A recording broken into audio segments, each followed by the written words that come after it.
What's going on, man? Thanks for coming by the podcast. Of course, thanks for having me. Why don't you tell everyone who you are? My name is Paul Herrera. I'm the Government Affairs Director, serving really most of the realtors in the Inland Empire, from the Coachella Valley to Corona, to Riverside, up to Eastvale, Highland, and San Bernardino County. So I cover most of the Inland Empire other than the High Desert and Southwest Riverside County. And essentially, I'm a lobbyist for the associations. I interface with local government, state government, and the federal government.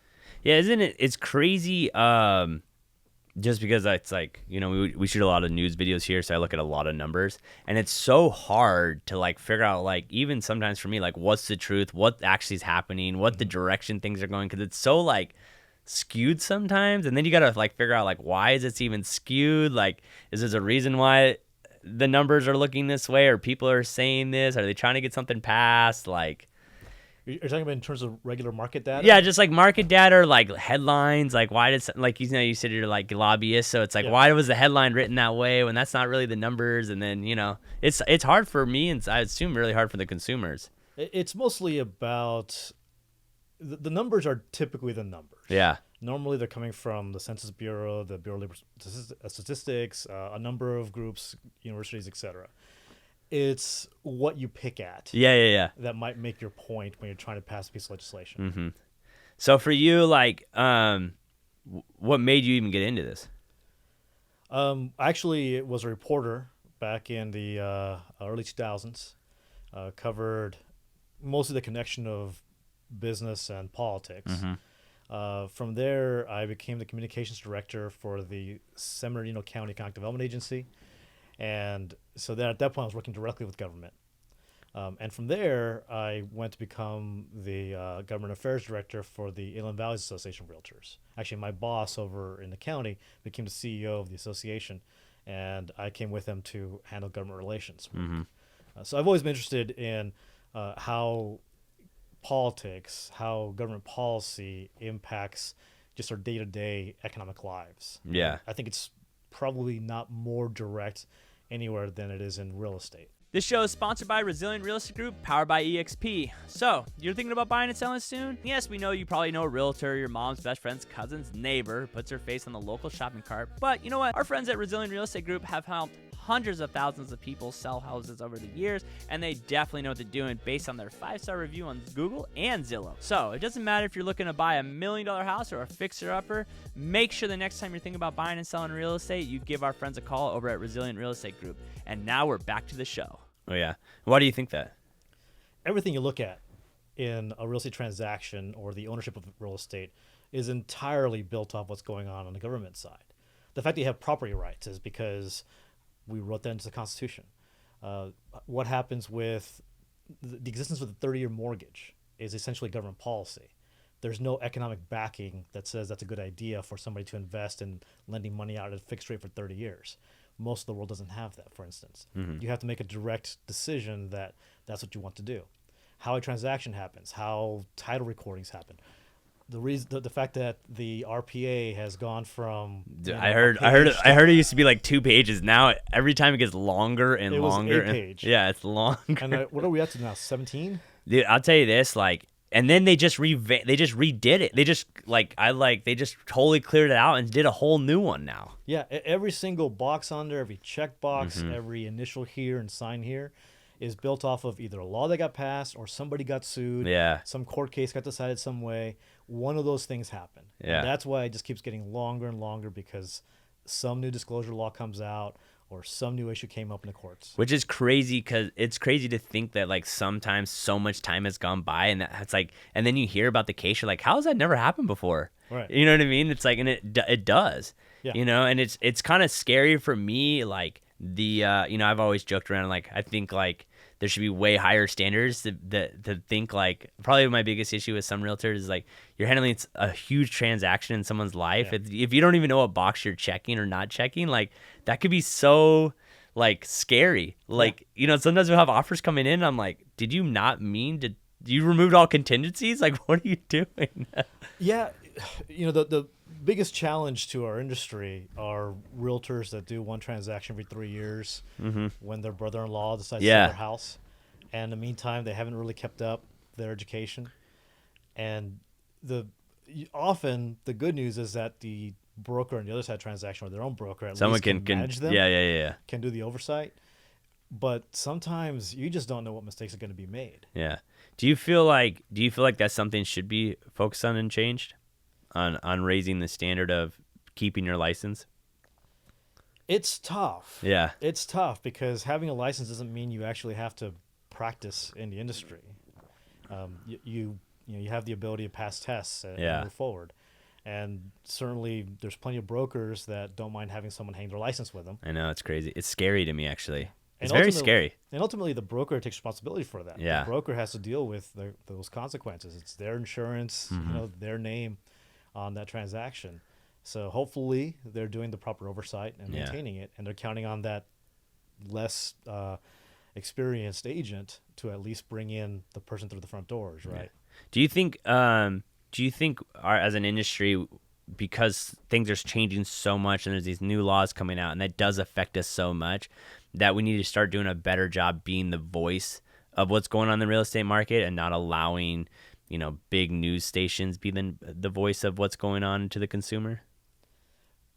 When it comes to the consumer, their news is going to come from whatever's in their Google News feed. Mm-hmm. We really can't compete with that. We can't usurp it. Yeah. We can't replace every other news feed that's on their Facebook feed or Twitter feed. We can be another source of information. And what we can do is we can inform our members, and we do.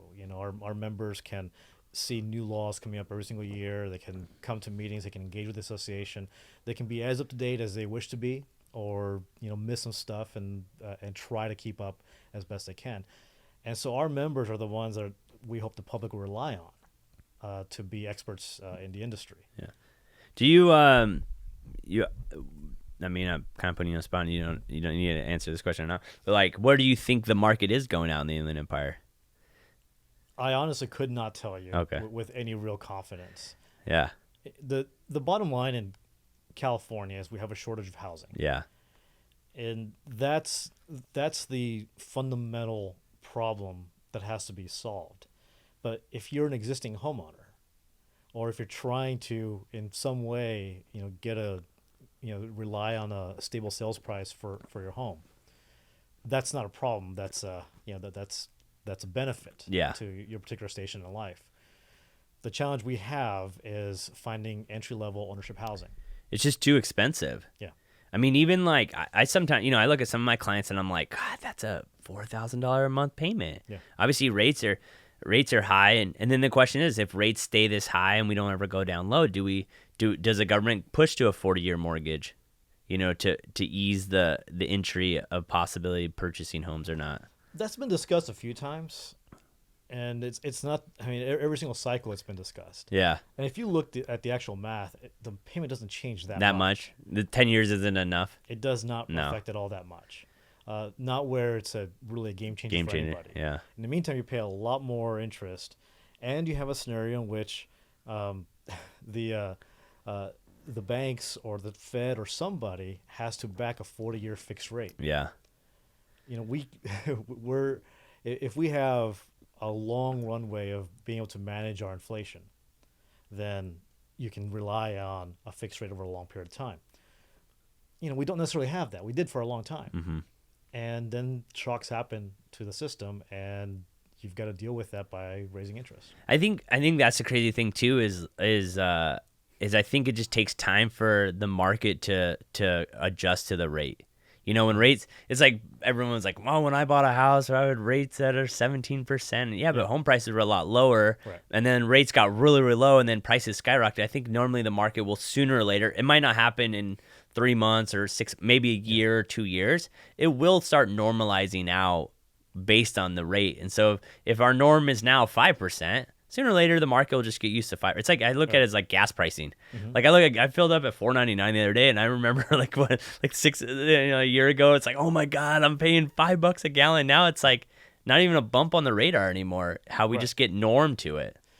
If you believe that interest rates are going to be 6.5% going forward for the next 10 years, then you will adjust to that. Yeah. As a seller, as a buyer, you will adjust to that.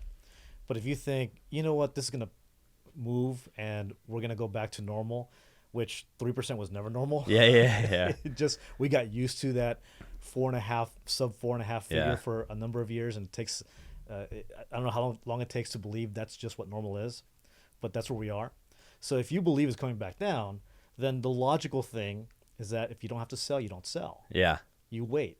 And what's that mean? It means low inventory. Exactly. The problem we're facing, I mean, to think that we have less than 300 houses on the market in Riverside is like absolutely mind-blowing. And when you have low inventory, then it kind of doesn't matter What the rates are. Really, they don't. You know, and that's like, you know, we work with development. And so I know last year California had to put out a plan to build more housing and things like that. Was that last year? It's been ongoing for several years. Yeah. And, you know, they're asking all these plans, and it's like, I look at it as like, if you want affordable housing, like for people, it's like, you got to figure out ways to like cut down the cost of building. Like that's really what it is, you know, and that's the frustration I see in some cities. It's like, you can build a plan, but if you don't have developers to come in and develop that land, it doesn't matter that that's your plan. Like developers are the ones that build more housing. Like I went to a conference this year and they're like, yeah, guys, I know things are slow, but it was for builders. It's like, keep building. Like our inventory is so low in Southern California. You have to keep, we're so behind that I just don't know if people process how behind we actually are. About 3.5 million units. Yeah. I mean, the reality is that we can't fix the housing affordability problem for 20, 25-year-olds coming out of college. Yeah. Because the solution is a decade and a half of catching up. We don't have the labor force to even maintain that kind of building rate. So we have a lot of issues that are going to take a long time to resolve. I mean, you're a builder. What is the baseline price if you make not one dime of profit? Like to build 2,300 square foot house is like $300,000. Yeah. In Riverside, and that's obviously land costs and permitting and all that stuff. But if for us to break even a house on our project right now, it's $300,000. And does that even count actually paying yourself? No. Right. So you still have other costs, and that's not paying investors back. That's not paying, you know what I mean? Cost of money and things like that. I think entitlements. That's exactly. It doesn't cost any of those things. So that is the hard part that people don't get is like, okay, we're putting all this work in. It's like, we're only really, it's like we have a new project in Moreno Valley coming up. I looked at the numbers yesterday. Like, okay, we're building 9 houses at $600,000. We're only making and people might only making, but we're only making $170,000 a house. Then you split that with your investor. So the developer is only making, you know, $80,000 before taxes. So it's like all this work, months, and investing $1 million to take all this risk to make $80,000 a house. Like, I mean, it's still good money, but it's not as much money as everyone thinks builders make. Right. There isn't this huge amount of fat. There's not that you can cut. And so that's the thing is when rates bump up, then or prices drop by 10%, like that's a big flow. And then it's like you almost get to that point like, why am I doing all this work and all this stress to make $50,000? Like it just doesn't, you know. And I think that is the disconnect. I think people think that like builders make so much money on houses, and it's like, dude, it's really expensive. Yeah. To build. I mean, especially we built during COVID. Like, I mean, we didn't, even though prices were skyrocketing, like we were just trying to catch up to material costs and employee costs. And, you know, every day we would lose workers because someone down the street would pay them $30 more an hour or whatever. And it's like, okay, now if we want to build, we got to pay that price. And it's harder than people think. And that's as a business running efficiently. Yes. When you look at the numbers of what it costs to build housing units through nonprofits or government. I don't know if you want to go down that topic because I am very. It's frustrating. It's when people realize how much it costs for affordable housing to be built by the government, it is so crazy the number. I think it's like $700,000 a unit in LA or something like that. City of Los Angeles report for I can't remember if it was efficiency or a single bedroom, but one unit was around $700,000. Right. And that's not the wraparound services. That's not the support services. That's just to be built because of all the lawyers and all the paperwork and then the place they put them, right? Like up in San Francisco, they're building affordable housing right across from the beach. Like, I believe in affordable housing, I agree, but that doesn't mean they have to be in prime location. It's just that is probably the most frustrating part about I believe in affordable housing. I understand it, but almost let me. This is something I thought about, and I'd love to know your opinion on it. If it costs us $700,000 to build a brand new one, why don't we just go buy up every house in Moreno Valley for $500,000, and they're already built and they're already done. They're sitting on the market. Just buy those and make those affordable housing. Well, we would very much be opposed to that plan, just so you know, because we don't want to see grant funding and the money being produced for to get people off the streets or get working families into housing to be used to take even more inventory out of the hands of the marketplace. Okay. So we wouldn't support that at all. Got it. There's several bills right now where there's funding, and we're asking for a change. It says this must be used to invest in producing new housing units, not in taking existing housing units off the market for market rate working class families, which already is already bad enough. Yeah. So could they do that? Yeah, and there's nothing that restricts them from doing some of that through nonprofit money. But it's also one, you can't relocate people from one city to another. Yeah. It's not an option to take the folks in Los Angeles and move them to Moreno Valley or Beaumont or something like that. Yeah. But I don't think people know the number of what it cost us to build one unit. And it's unbelievable. It's insane. But it's also a realistic view of what entitlement costs are, what it costs to navigate the grants that nonprofits deal with and government deals with. What happens when you invoke the wage requirements under those. And don't they all have to use like all union workers and and so obviously that costs more. Yeah, and we have no issues with the trades. And they do a great job representing their members, but it does raise the cost. Yeah, and that bottom line cost just keeps going up.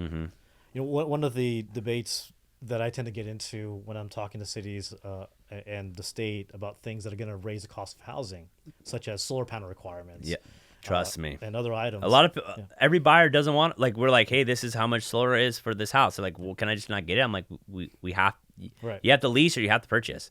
Yeah. Like, we have to do it, and we're not even making any money off of it. Like, we have to give it to you. We don't have a choice. Yeah, the issue with those requirements, and they like to layer requirement after requirement that really has nothing to do with providing, a safe home, with adequate services, is that it's not that it raises the cost of homes across the board, right? So the issue isn't like what you hear from builders is it's going to cause us to raise the price of all the houses. That's actually not true.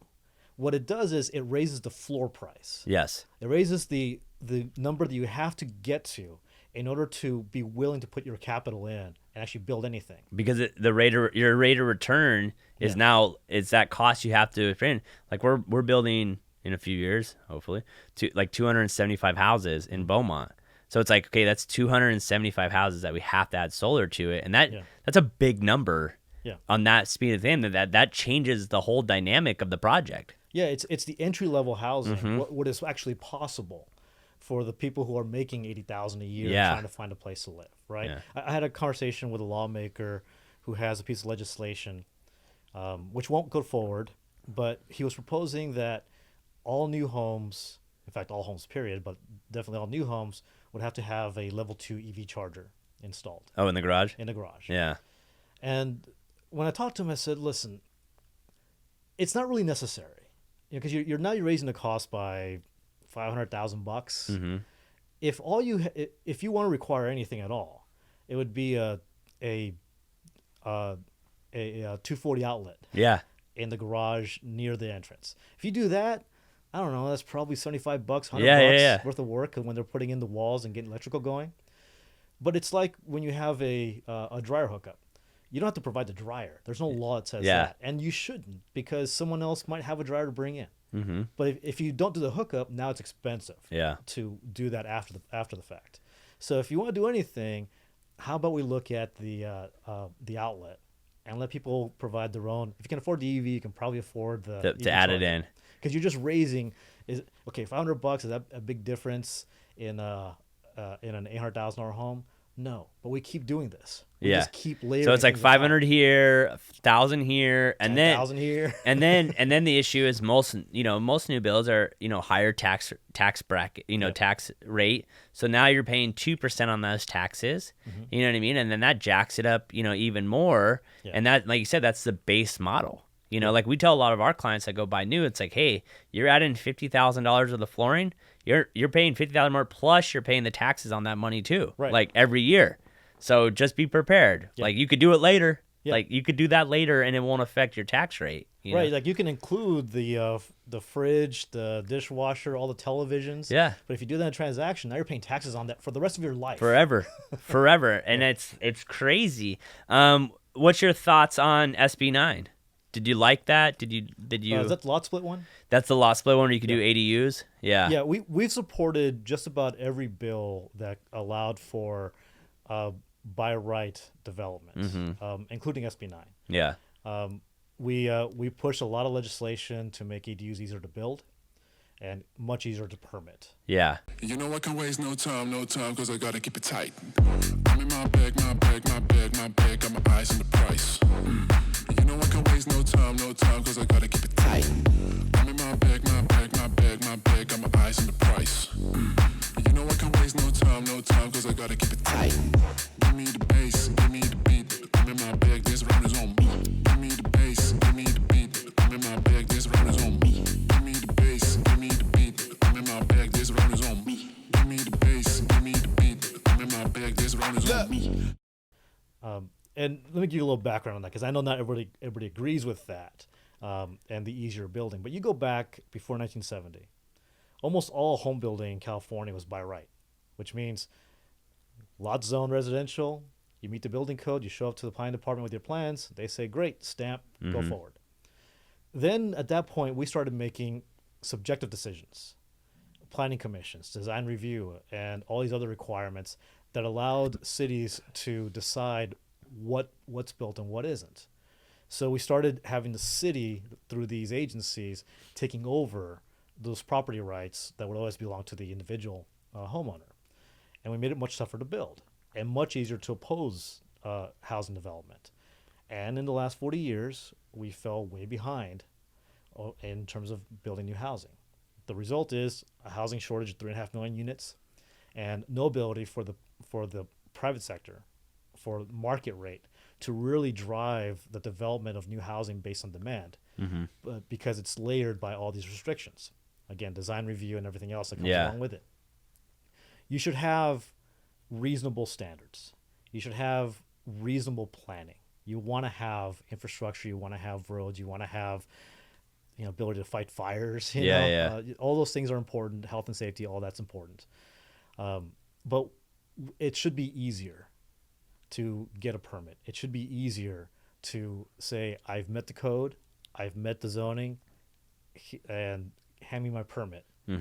And don't go back there and decide if you like, the style of the chimney. Yeah. And that's tough, especially us being in Riverside. Like if you're in the historic district or in the Wood Streets, like it's not easy to get things passed, and then it just increases the price because then you have to have certain things, a certain look, a certain way, and and what also people don't get is like every time you go back, you get for us, like every time something doesn't get passed and we have to send it back to the engineer or send it back to the architect, like we're paying that person to redraft that, and then it's like, okay, well, what's the point now? Like now we can't even, it's not even affordable anymore. And there's a level to which there are historic neighborhoods. And they decide to apply a historic preservation designation to it. And these are special neighborhoods. The thing is that we very quickly got to a point where everybody considered the neighborhood special. And they wanted to add something to it, to the permitting process. And the reality is that people just don't want anyone else to build another house near them. And that's been how we've approached this over the last couple of generations, really. And that's really unfortunate. So SB9, we supported that. Now, there's a point in which you go too far. So again, I mentioned that we supported ADUs, made them easier to build. Well, there's a bill right now that we have a problem with that would allow the ADU to be split off, titled as its own property, and sold separate from the house. Yeah, you can't be doing that. That's a real problem for us. First of all, because when we worked on all this by right development, we also said we don't think that it should go that far. Yeah. The ADU is part of the main house. And you can't just completely cede any kind of reasonable rules around how you get this by right. But then you have other problems that we hope the state will recognize, such as you have a 30-year loan. You can't sell off parts of your property. Yeah. Because now the value is not. The appraisal no longer works. Yeah. You violated the covenant. Yeah. Your lender can call you up and say, we're going to need you to pay this whole thing off. You also have issues with easements. You have an ADU in the backyard. Yeah, who owns the driveway? And then there's arguments on that. So you got to keep the driveway clear. Yeah. How's the wiring set up and the plumbing and the sewage? So you're going to have all these easement issues. Just a lot of stuff that title's already come out against it. The title industry's come out against it. The lenders come out against it. And we're opposing it. Yeah. Again, we like housing. We want more of it. We want more of it to be affordable.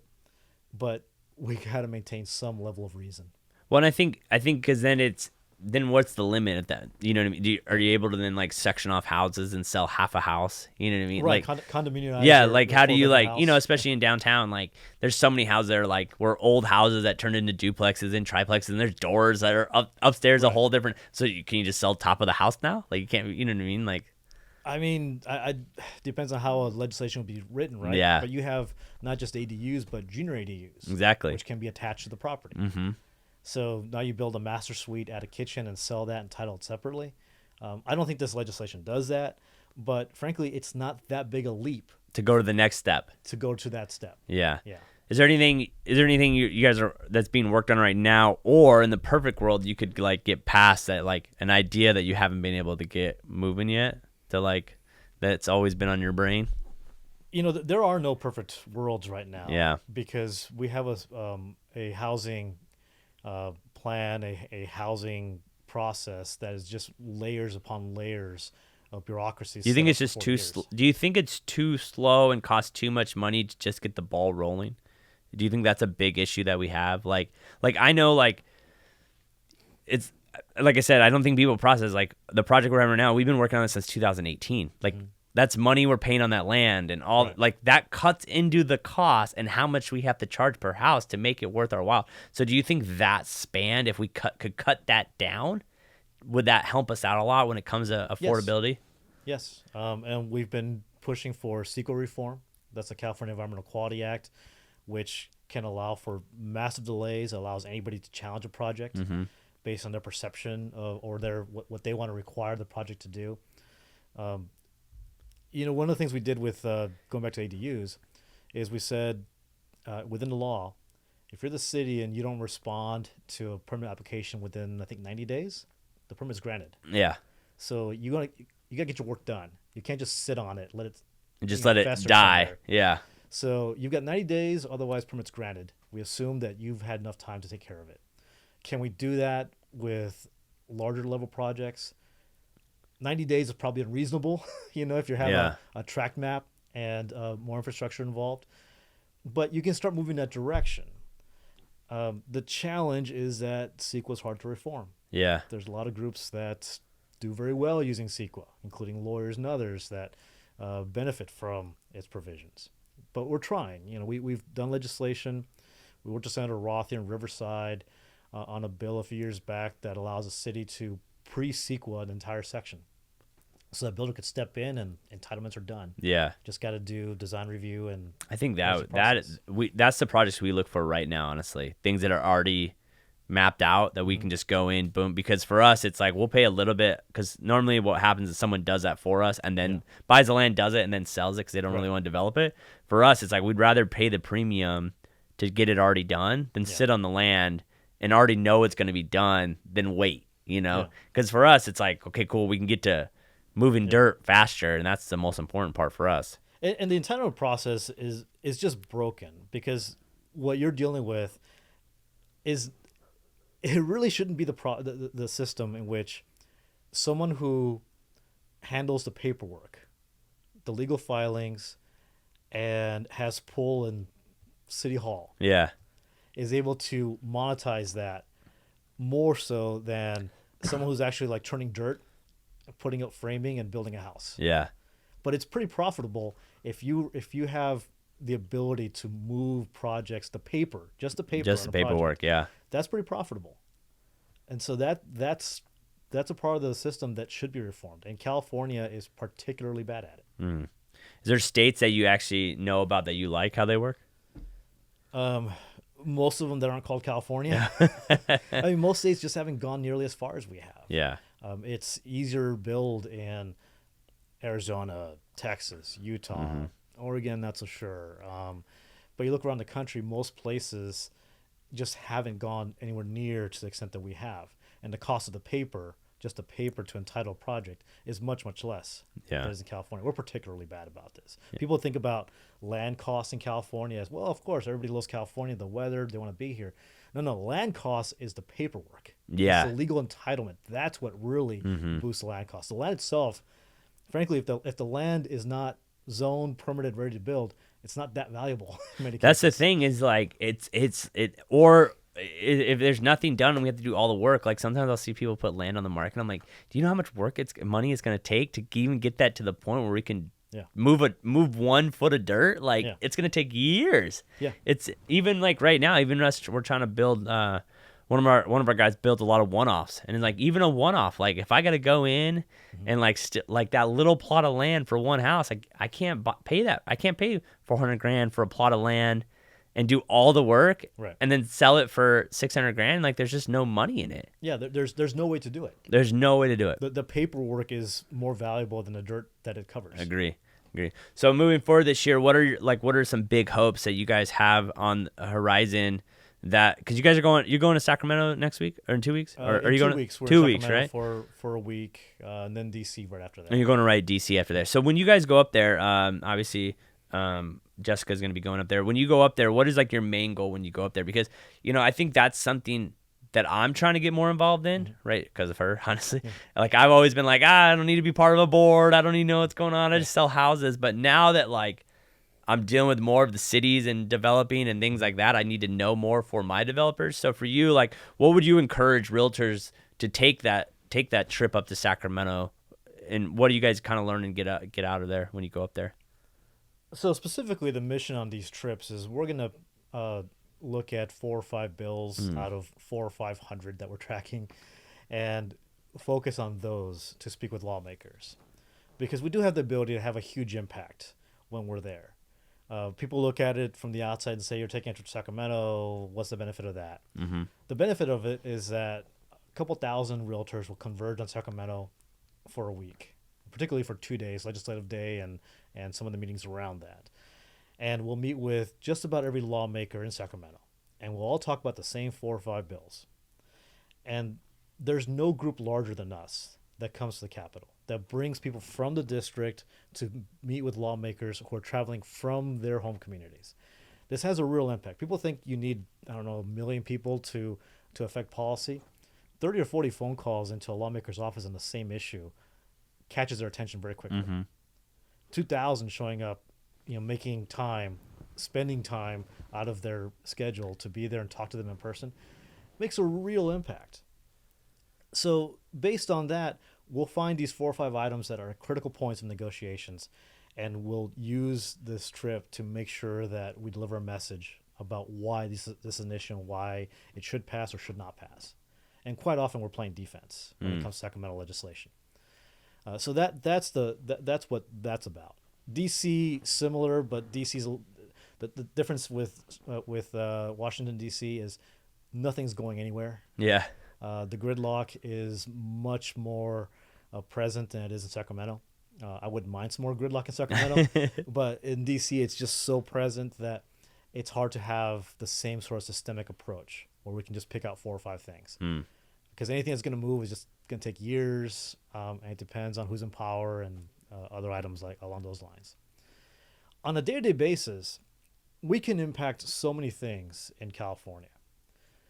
The Inland Empire is a focal point of California politics. Not just Inland Empire, but a lot of inland communities across the state. Because we're the region that has the moderate lawmakers on both sides of the aisle. Yeah. So the people who, if we're trying to defeat a bill brought by Democrats in leadership, we have to convince the Democrats in our region, the moderates, and they really truly are moderates, to to vote against their own party, and we do. Same thing with we don't have Republicans are so out of power in California that they're only a partial presence in that, but it's our region that the voters and the people that send Sacramento have tended to be much more pragmatic, much less ideological, and more willing to work with their communities. And I think we've had a lot of luck with that. Not everybody. There's a couple lawmakers that I deal with in this region that aren't on that list. Mm-hmm. But several very good ones. Senator Richard Roth has been great in Riverside. Assembly Member James Ramos has been great in San Bernardino. Sabrina Cervantes has been someone we want to work with on a number of bills. We look around the area, and Chad Mays was fantastic. Again, doing pragmatic things on housing issues. Yeah. So we have to use that in order to go from a theoretical discussion of how housing works to this is how actually housing works. Do you think that's the biggest issue with government is that they don't realize the impact it has on the day-to-day? Like, in theory, it's like, oh, that sounds like a great idea. But, like, they don't take the time to think, like, how that'll actually affect the movement of real estate. Not every lawmaker is a homeowner. Yeah. Not every lawmaker, especially now because they're getting younger, not every lawmaker has a lease in their own name. Mm. And you think, they're better off than the majority, than the average person. But you still have people who don't have that level of life experience. Even more importantly, their staffs are in their 20s. Yeah. They got out of college last week. Mm-hmm. And you don't know the process of buying a home until you actually have done it. When you actually qualified, you actually gone through, checked out a house, and made that commitment to it. So it makes a difference when if we had more experienced, older, more established staff members advising lawmakers, it would actually help. But quite often we're talking to policy analysts who have never bought a house. Yeah. And they're the ones writing the policy. And so we're talking to them about, if you do this, this is the impact on this other side. We deal with this on point of sale mandates, where lawmakers love to conceive that the time to require low flow toilets or switching to electricity from natural gas and something, that should be implemented when the house is in escrow. And we constantly have to say, that's the worst possible time to do that. That's a horrible idea. Yeah. And we fight that all the time because they don't recognize, if they've never gone through it, the difficulty of throwing new standards into an escrow. Oh my God! You're just trying to finish it, and on top of everything else. Yeah. Like you're dealing with normal repairs, and then you're like, oh, we got to swap out all the toilets, all the shower heads. Yeah. Like, okay, let's. And then sometimes it's sad because sometimes it's like that someone has to pay for that. Yeah. So if the buyer can't pay for it and the seller can't pay for it, then who pays for it? Well, the buyer won't be buying, right? Exactly. It'll be some buyer that can pay for it if the seller can't pay for it. Yeah. Or the seller is going to have to eat it. And their proceeds from the sale that they were counting on to help purchase their next home, or you have a lot of older homeowners into nursing care or whatever it is that they needed that money for, it just keeps dwindling. Yeah. But we've had a lot of luck with opposing point of sale mandates because we can at least point out the fact that it just won't get the policy done.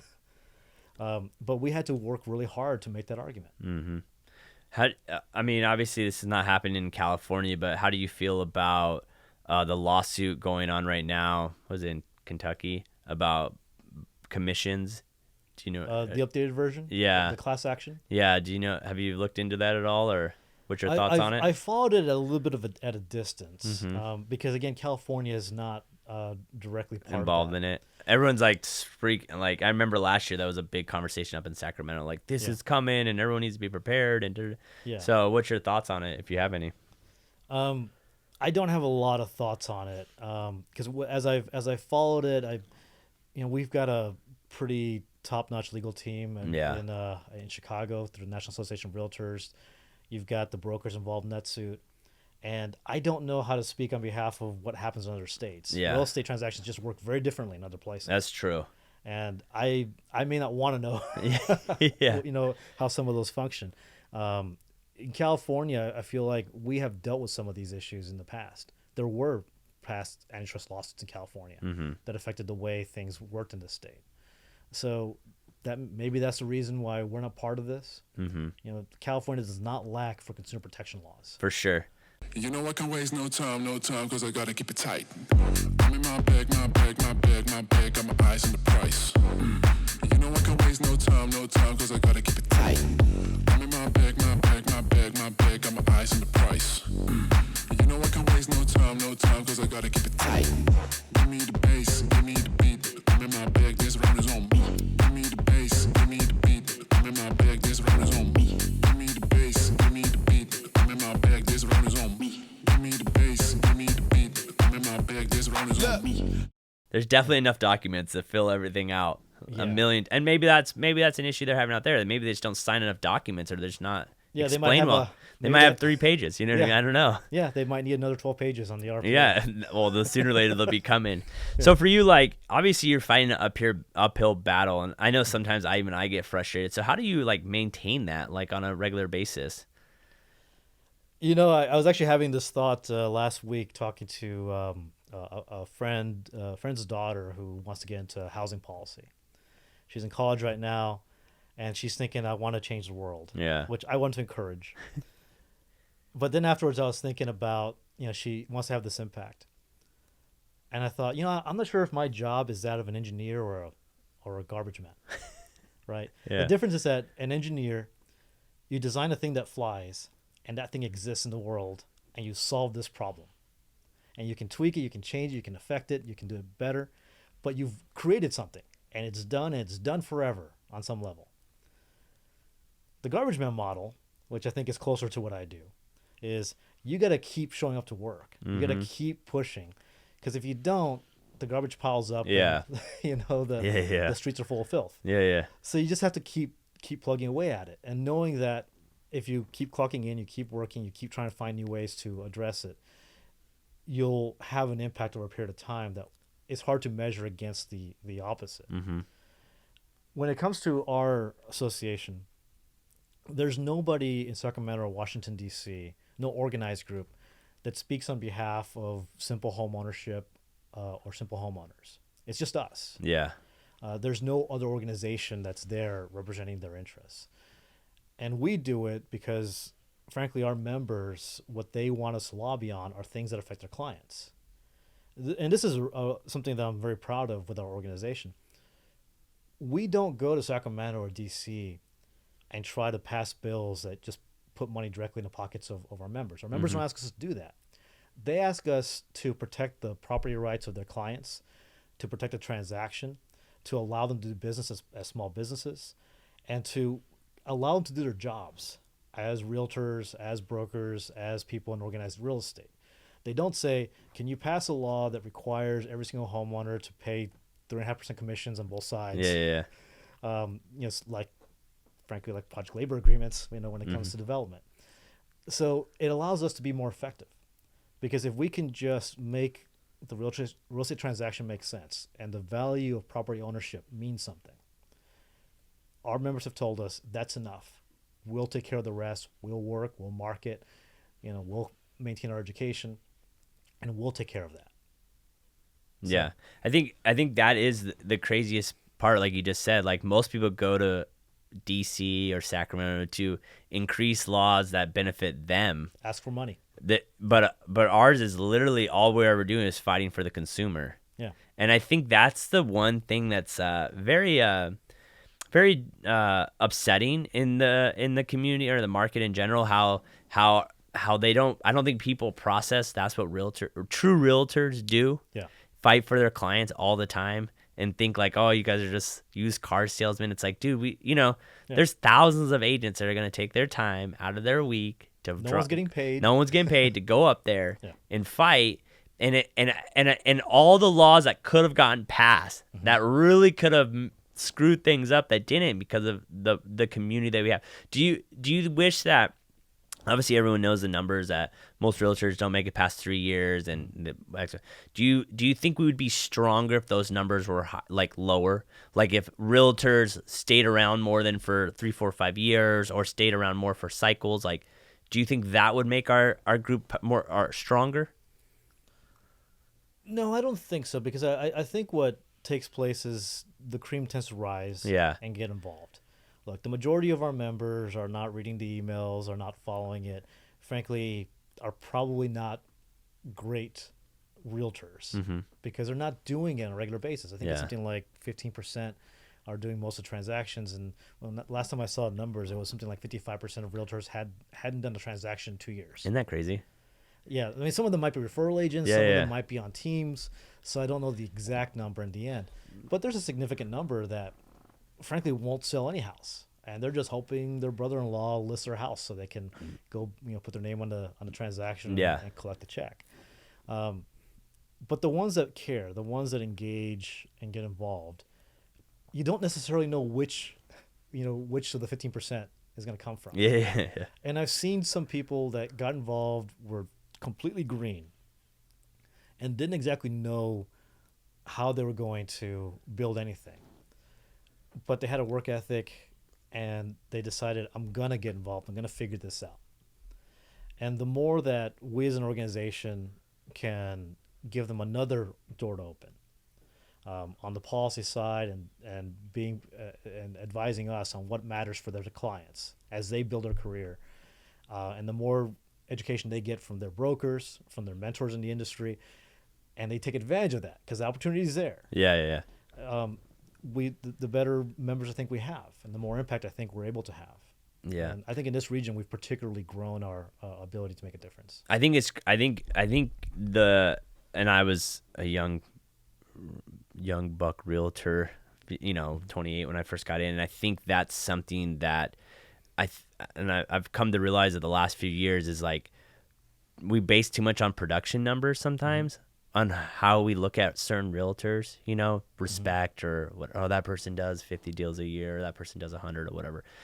But like we underestimate and undervalue the person that's been at Tigar or Ivar for 20 years, that goes to the meetings, that go to Sacramento. And yeah, they might only maybe do 5 to 12 deals a year, but they're the ones fighting for our clients when maybe other realtors are too busy doing production, and we undervalue those people because our world, we live in numbers. And I think that's something that I'm starting to process more, that is not to value transactions as much, because that person who's been at Tigar for 20 years has seen, like, having this conversation with you, like, hey, this happened 10 years ago that I never would have known about, or this is what's coming, or this is why we did it this way. And I think that's something that maybe as an industry we almost need to like give more of a spotlight on. And the reality is that with realtors, the more things they're involved in, frankly, the wider the client pool gets. Yeah. So there's a number of realtors that got involved in the association in our programs and started getting out into the community and getting involved in getting to know the leaders, getting to know the leaders of other organizations. And those became their clients in the future. Yeah.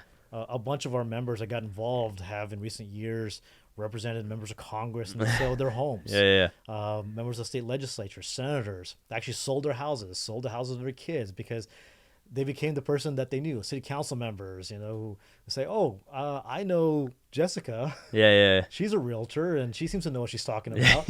And, my son is trying to buy a house. Hey, Jessica, can you help my son buy this house? I think definitely the game is relationship. Yeah. I think too many people focus on online leads right now. But so what is something that consumers should be looking for right now that might be coming up that's going to affect them and maybe they need to keep an eye on? And then what advice or what pointers would you have to realtors to help them be more involved or know what's going on to educate their clients a little bit better? On the latter, there's endless resources to stay up to speed and hear what's going on. I mean, your podcast, I'm sure, is covering a lot of this. CAR has a couple podcasts on market issues as well as political issues. You can find those. Just log on to the website. There's information. There's weekly updates. So it's really, or come to the associations, come to your meetings, see where you can plug in. And it's never a big ask. It's once a month, once every couple of months. Check in, get involved, and you can pick up quite a bit from that level of information. Mm-hmm. I mean, shoot, anybody can call me. I love to get calls from realtors, and they'll ask me questions, and I'll sit on the phone with them for a little while. Yeah. Or exchange an email. So I think what I'd recommend is that realtors just take advantage of the resources that they're in front of them. They're already in there, yeah. Yeah, because I get this call every so often. We worked on Prop 19 a few years ago. Yeah. That allows to carry your evaluation, your assessment level. And as that was approaching the ballot, I got a few calls from members saying, "Why have I never heard about this?" I'd say, I'm not sure. I've been talking about it for 2 years. I've put it in like 6 newsletters. Yeah. It's been on the website. I've updated it about once every 3 months. Yeah. With the pluses and the minuses that might be coming with the proposition.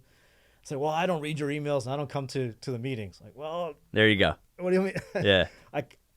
We can't knock on your door. Yeah. And force it down.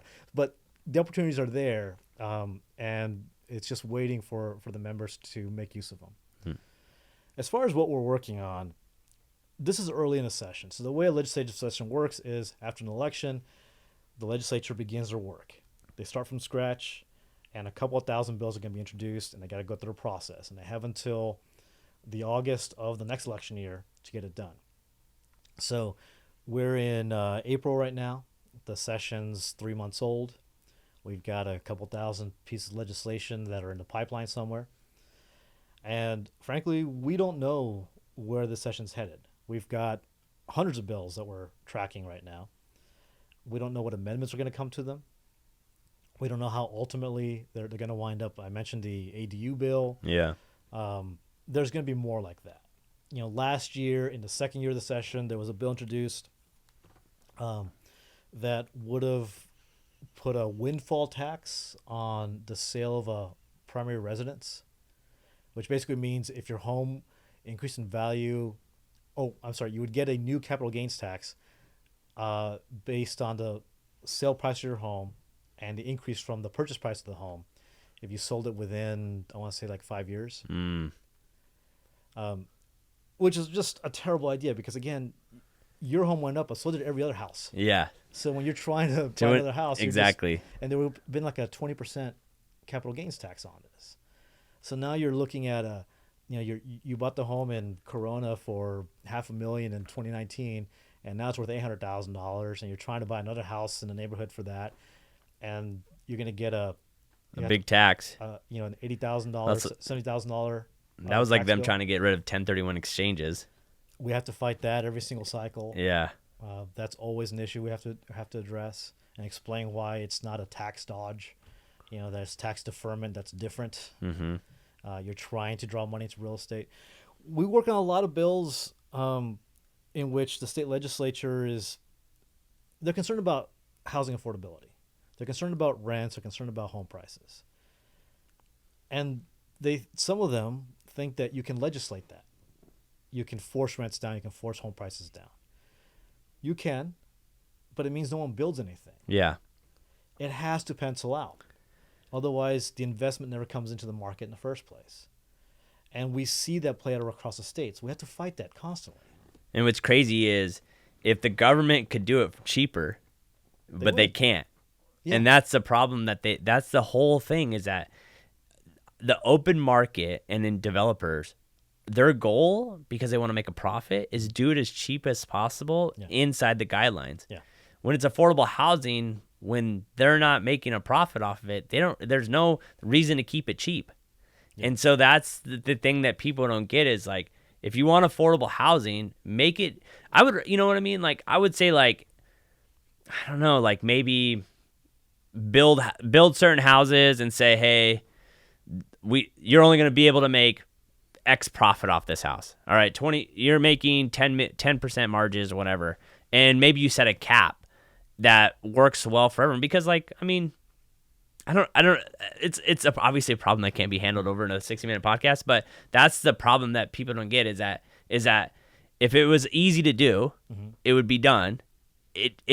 but stopping people, making it more expensive for people to come to the market. They just don't come to the market, and then there's no inventory, and then it makes it worse for everyone. And then it raises the prices on everything. It raises the prices even more. Because even what you're mentioning there, like, okay, you could have a cap on the profits that are derived from the building and selling of new homes.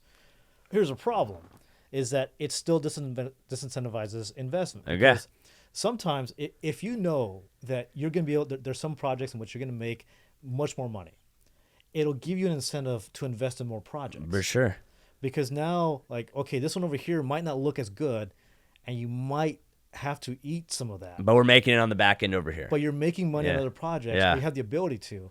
So overall, it's working in your favor. But if you have, a 10% profit margin cap, now you can't afford to lose money on some project in the future or some other project, and so you don't invest there. It's an inventory problem. I mean, it always comes down to an inventory problem, and how do you make more inventory is the number. To force people to lower prices just will never happen. Right. It just won't. It just is. It doesn't work in in the market that we have. Only thing that will happen is you have so much inventory, like renting. You want renting to go down? Build more apartments. Yeah. That's it. Allow them to build higher. I don't know. Take away registration, or let them build 10 stories instead of 7 stories. Okay, that's an increase of 100 more units. Yeah. And if you keep doing that, then the owners would rather rent than have vacancies. And if buyers or renters have options, then they control. Like same thing like right now, we tell all our clients, a seller decides if a house sells, the buyer decides what it sells for. Yeah. The buyer decides. Like the seller thinks they deserve what the house. No, the buyer will determine what the house will sell. You then have the decision if you want to sell it at that price or not. Same thing with rentals. I can put a house on the market to rent. I don't determine if no one wants to come rent it at $4,000, then I have a choice: eat it or lower the price. It's almost interesting. It's like not that complicated, but let's make it more complicated. So then, obviously, then more people have jobs. I mean, when you look at, say, rent control, if you have really strict rent control, what does that really mean? It means that, especially if it affects vacant units, New York style rent control, where the unit, even after the renter moves out, it stays at the same price. What you have is a scenario in which a renter says, I've got $3,000 a month to spend on this rental, and owner saying, oh, I'll rent that to you for $3,000 a month, and government saying, oh, no, you guys, I'm not allowing you guys to make this deal. I know you're a willing renter, and I know you're a willing landlord. I'm not allowing you guys to do this because, the lease was $1,200 a month 8 years ago. Yeah. And so now, based on cost of living increases, you got to do it for $1,380. So what's that mean? It means that renter is probably not getting that unit. Yeah. Because there's a bunch of others trying to get in there, and someone else is going to get it. You don't have the option of saying, well, I'll pay more. Yeah. In order to get into this unit. We didn't oppose some of the rent caps where you have stability over time. It is a problem when you have 30, 40, 50% increases year over year. That is a real challenge. And some level of stability is reasonable. But, and this is something that I've started pointing out in very recent months. We get a lot of this coming out of the coastal areas, Los Angeles in particular, in Southern California. So if these policies are so effective, then we should be seeing an impact, right, that plays on the marketplace in terms of affordability, home ownership rates, all the good things that you want to see happen. So I started pulling census figures on home ownership rates, on income, on housing costs. So here's the figures for Southern California. And again, remember, Los Angeles City drives a lot of policymaking across the state, especially for Southern California. In the United States, about 64% of homes are owned by the occupants in that home. So the home ownership rate is about 64%. Yeah. So about 2/3. If you own a home, there's a number of benefits. Frankly, no one raises your rent. Yeah. You're not worried about that. Stability's there. But here's one. According to the U.S. government, I can't remember if this is BLS or census data, the median wealth of a rental household is about $6,000. the median wealth of a owner-occupied household is about $250,000. It's 40 times because you're able to pay yourself rent. You're able to build your own, your own stability over time. So you really want to have a nice, strong number on home ownership. Riverside County, where we're sitting in right now, it's 68%. It's only down slightly from 2010 when it was 68.4%, something like that. So we're doing really well. Yeah. Folks here own their homes. You have great communities. You have people who are doing quite well. San Bernardino County, the other half of our Inland Empire, they're at 60%. I think 60.4. They're down from about 64% 10 years ago. It's dipped down, but still within range. Yeah. Even these two counties are more expensive than the United States in general. Yeah. Orange County, where the median home price is now a 7-digit figure, they're at 57%. Lower than the national average. But look, the cost of buying cost of living is crazy. You know I can waste no time, cause I gotta keep it tight. I'm in my bag, got my eyes on the price. You know I can waste no time, cause I gotta keep it tight. I'm in my bag, got my eyes on the price. You know I can waste no time, cause I gotta keep it tight. Give me the bass, give me the beat. I'm in my bag, this round is on me. Give me the bass, give me the beat. I'm in my bag, this round is on me. Give me the bass, give me the beat. I'm in my bag, this round is on me. Give me the bass, give me the beat. I'm in my bag, this round is on me. What is in LA City? 36.9%. The homeownership rate. The place that has the strictest controls on rental costs. The place that does the most to try to meddle in the free market of housing. It's 36.9%. 2/3 of their households are renter occupied. And that was a problem 10 years ago when it was below 40% already. So does that mean that, okay, they're giving up home ownership in order to make more money because they're in LA? Yeah. Well, no. Their household median income is lower than it is in Riverside County, lower than it is in San Bernardino County, way lower than it is in Orange County. So they lose income. Well, at least they live closer to jobs, right? Because we're spending all our days in Inland Empire on the freeways. Yeah. So what's their median commute? It's 31.6 minutes. What is it in Riverside County?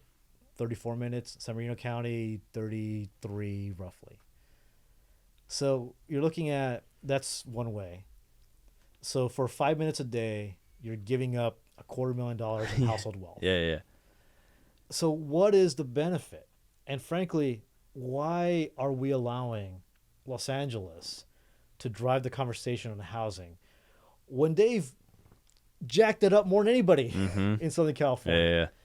Frankly, we should be the ones exporting the ideas of housing, that a free market works, that a light touch matters and actually can make a difference, and that investment in housing leads to lower costs. We're not a low-cost place. Yeah, no, we're not. Riverside County is not cheap compared to the country, but it's not the same wreck that is in LA, where there should be far more investment in housing, or should have been, frankly, the last 40 years. What LA City needs is about 1 million new more apartments that were built 30 years ago. Yeah. Because that's what, now they're paid for, and the rents, don't have to support new construction costs. They don't have that. They disincentivized producing housing, particularly rental housing, and it did not solve the problems. It didn't create home ownership. It created a system in which, frankly, everyone is mad at politics because it's a tougher area. You have homelessness, and we talk about that, right? Yeah. And we act as if homelessness became a problem in the last 5 years in Los Angeles. I know, right? Skid Row's been there my entire life. Yeah. So I pull up these numbers because I just got so frustrated with, here's another thing coming out of LA that we have to go deal with in Sacramento, because the city of Los Angeles has 4 million people, or 3.6 million people, which is almost what we have in the entire Inland Empire put together. And so we've got to push back from our region and say, quit trying to pass laws that drive the market in the wrong direction for us. we've got things reasonably well settled. Our biggest problem is you guys. Yeah. Yeah, it's crazy. It's so funny when people don't live in California and they're like, oh, and I'm like, dude, it's really like LA and San Francisco that power so much of it. But you're saying, you go inland, it's very moderate. Like we're very moderate out here in Riverside. We're very even if you go up to Fresno, it's very moderate. It's like these two big beasts control the state, and when it's like, that's the frustrating part. It's like, if you go here over, we're doing okay. Like we're doing okay, and I think if we didn't have to spend so much energy fighting the wrong, we could focus on more new ideas that could drive things in a better way. Like, I mean, it would just be so much easier. Our region's full of people who couldn't find a way forward to really get their family going in Los Angeles and maybe Orange County, but certainly not Los Angeles.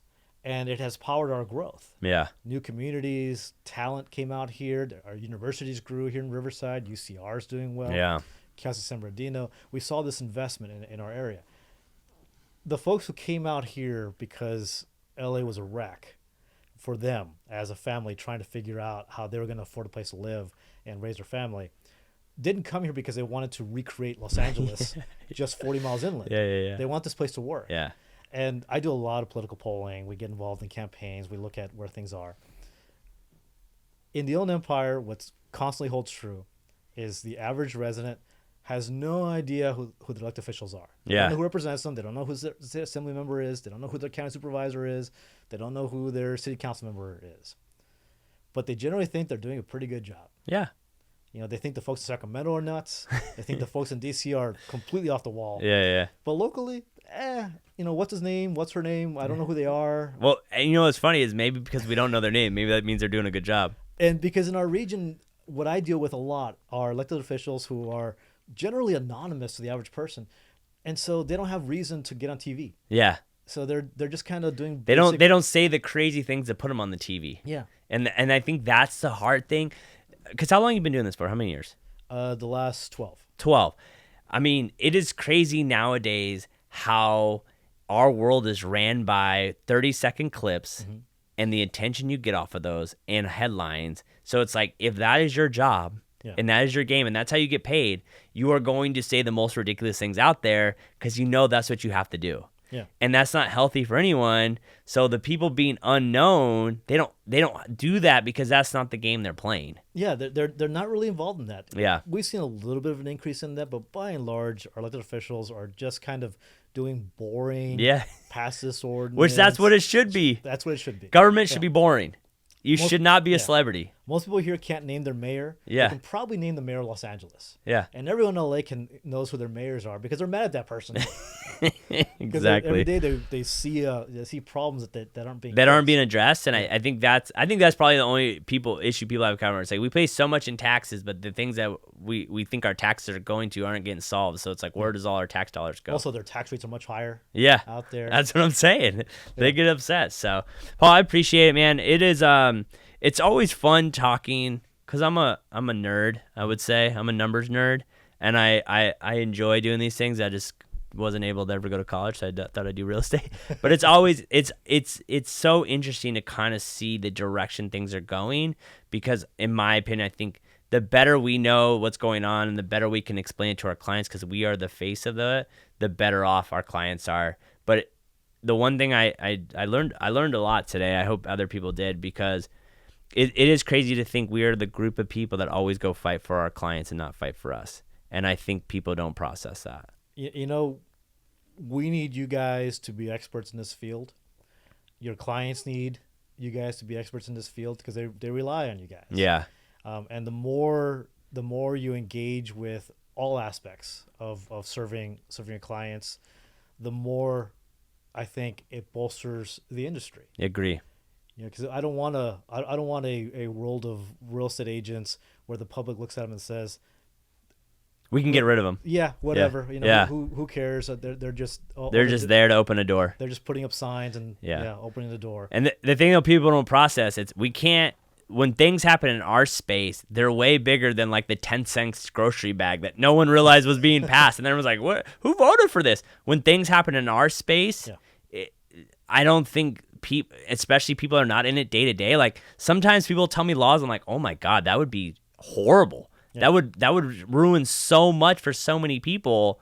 But unless they're in the space every day, they just don't process those things. So yeah, I mean the windfall tax thing. Yeah, writing a $50,000 check out of escrow, or even getting rid of 1031 exchanges. It's like you don't realize how much that benefits people to continue. You know, everyone hates flippers or whatever. It's like that person took a house that sucked, and now is making it an asset in your community, which is bringing up your home values. So yes, they're gonna make a profit and then go do it. You know what I mean? It's like, not to mention, you know, tradespeople, plumbers, contractors.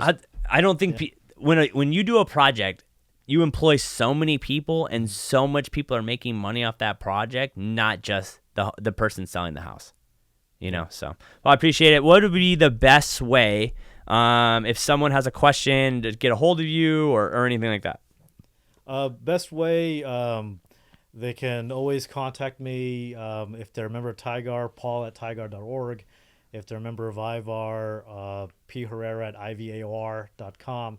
Or feel free to send me a text or give me a call. My cell phone number is 951-500-1222. That is an easy number. That is an easy number to remember. 951-500-1222. Dude. It just happened to come when I got my phone. I feel like I should sell it to somebody. You should sell that to someone. I might buy that for you for a billboard. So, Paul, I appreciate it. You're always welcome back on. Anytime you need to talk about an important thing that you need people to hear about, you just give me a call and you're welcome anytime. Great. Thank you so much. Hey, guys, much. make sure you go reach out, do your part, show up, be supportive. Until next time, guys. Peace.